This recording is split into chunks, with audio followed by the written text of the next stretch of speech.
I need to tell you things because people are not paying attention to what's going on. We have a government who has been saying for years that people should go home. They drove around vans in areas that were populated by black people, telling them to go home or they will be deported. You've had the Prime Minister referring to immigrants as citizens of nowhere. So we need to pay attention to the language. We need to pay attention to what it is we are being told. And I don't think we're paying enough attention to the message that is being put out there by the government. They are saying, go home. They are calling immigrants or foreigners citizens of nowhere. That is specific language. That is telling you something. So, where there is a problem, it is wise to seek an answer. It is wise to seek a solution. It makes no sense talking about problems just for the sake of talking about problems. There is a problem, therefore there must be a solution. This has happened throughout history. Frederick Douglass identified there was a problem. He sought a solution. Harriet Tubman, problem, solution. Sojourner Truth. Booker T. Washington, problem with education, solution, build a school. Marcus Garvey, problem with the condition of black people in the West, solution, go back to Africa. Martin Luther King, problem, we don't have rights. Let's try and get rights, the right to vote. Malcolm X saw a problem. He sought a solution. So that's the wise thing to do. When there is a problem, when you have identified that there is a problem, it is wise to seek a solution. Growth is painful. Change is painful. But nothing is as painful as staying stuck somewhere where you don't belong. If you don't like something, change it. Sounds simple, huh? But there's some things you can't change. There's some things you will never change. Therefore, you have to change your approach. You can't keep hammering away at the problem and getting nowhere. You have to change your approach. Stop being insane. Some people say to me, people are stupid. They don't want to know. Other people say, people are asleep and you shouldn't even try and wake them. But what if everyone's asleep and you're awake and you realize that the house is on fire, the house is burning down around you? What do? Do you let the people who are sleeping burn? No, that's unwise. What you do is you wake them and tell them the house is on fire. If you stay in this house, you will get burned. And at least you've told them. If they then choose to go back to sleep, that's their prerogative. That's up to them. But if you know, you should tell them.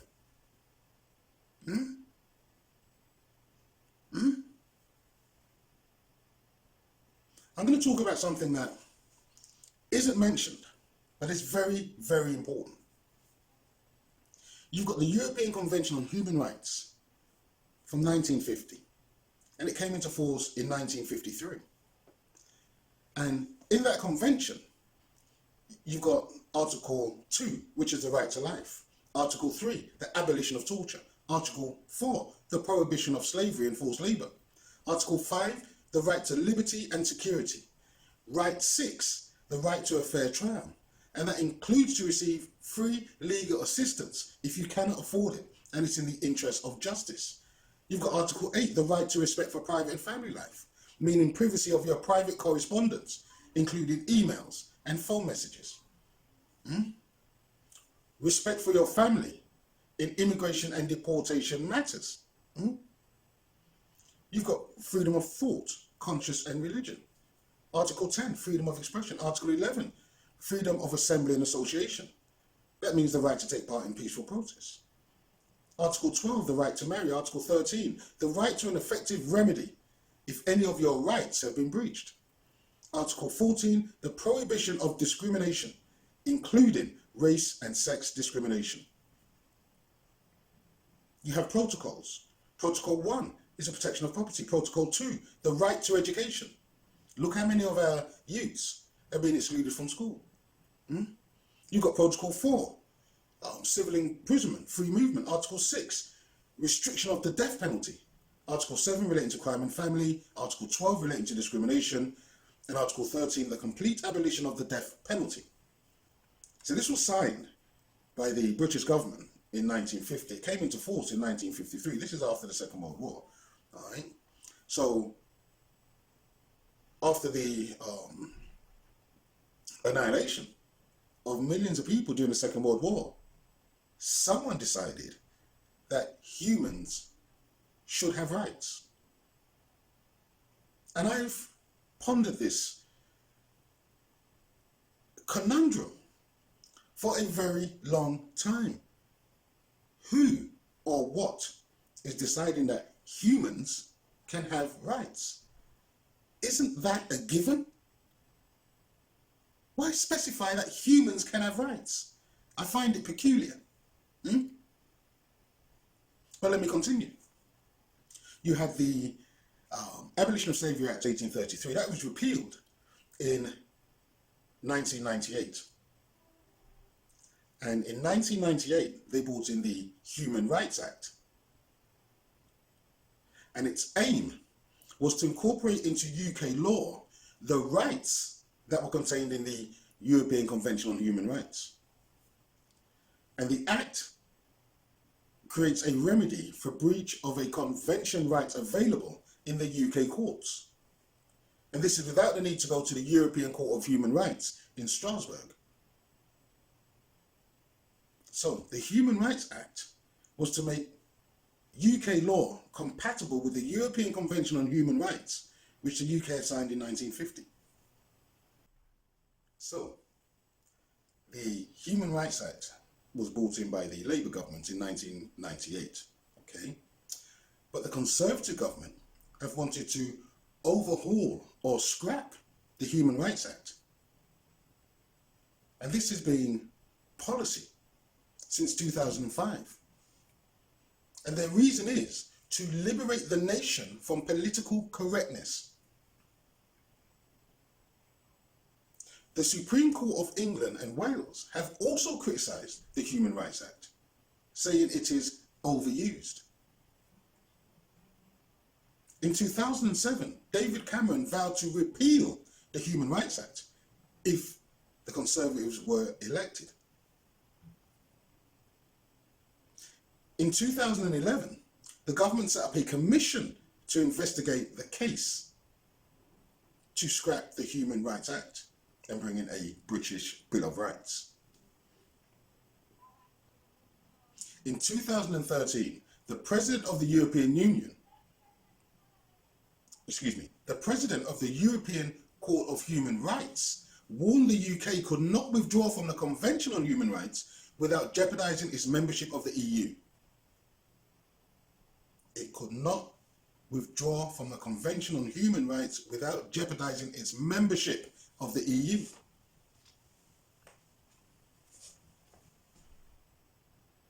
I want that to sink in, because Britain is now leaving the EU.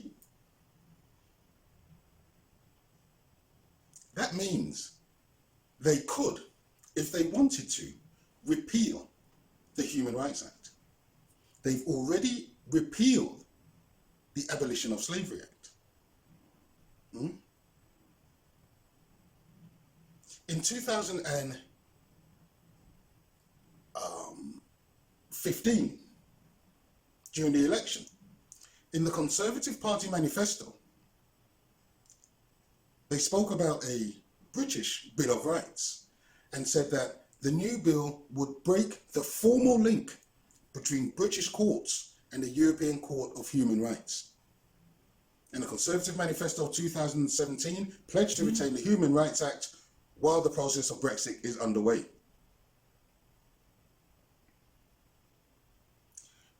Britain has been taken to the European Court of Human Rights in Strasbourg over and over and over and over and over again for breaching the convention rights, for breaching the Human Rights Act.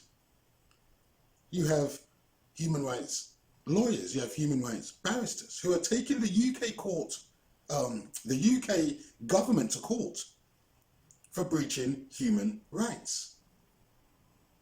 But it's never reported in the media. It's never reported. People don't know. Because the media is telling you all manner of foolishness about foolishness. But I don't tell you what's important. You have a government who's not complying to a policy that they were a signatory to. They're not complying with laws that they themselves enacted. That has to be a cause of concern. It must. You will have read in the press over the years about negative stories to do with judgments from the European Court of Human Rights. The British do not like to be told what to do.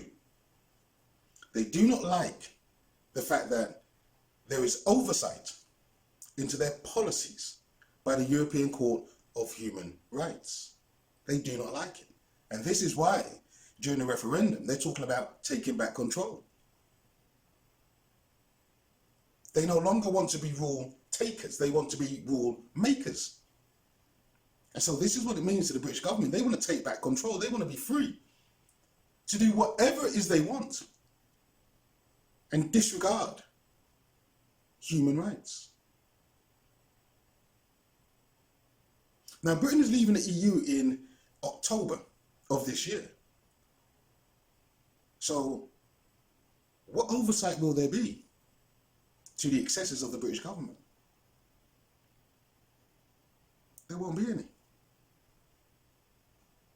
Now that is a little concern to me. I'm concerned about that.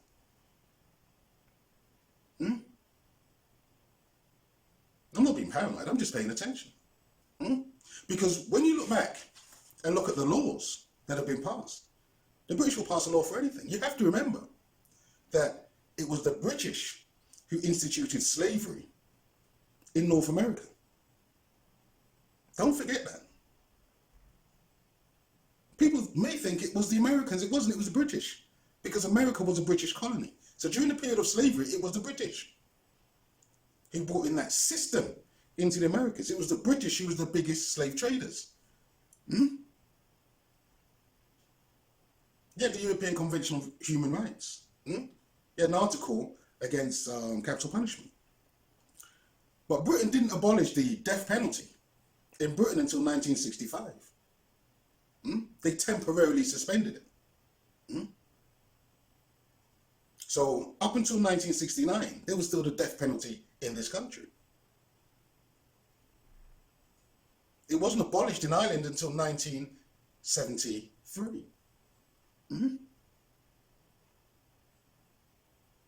But even then, there were some exceptions as to when the death penalty would be imposed for the offence of murder. There were some exceptions. So the death penalty wasn't totally abolished until the Human Rights Act of 1998. So it should be a concern, because past behaviour is the best predictor of future behaviour.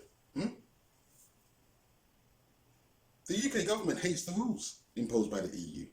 They don't abide by the rules that's been imposed by the EU. They want to be the rule makers, not the rule takers. And this has been the rhetoric since they joined the EU in the 1970s. By the way, the go-home vans was called Operation Vaken. That's a Scandinavian word, which means awaken. Thank you for watching. Please share and subscribe. More videos coming soon.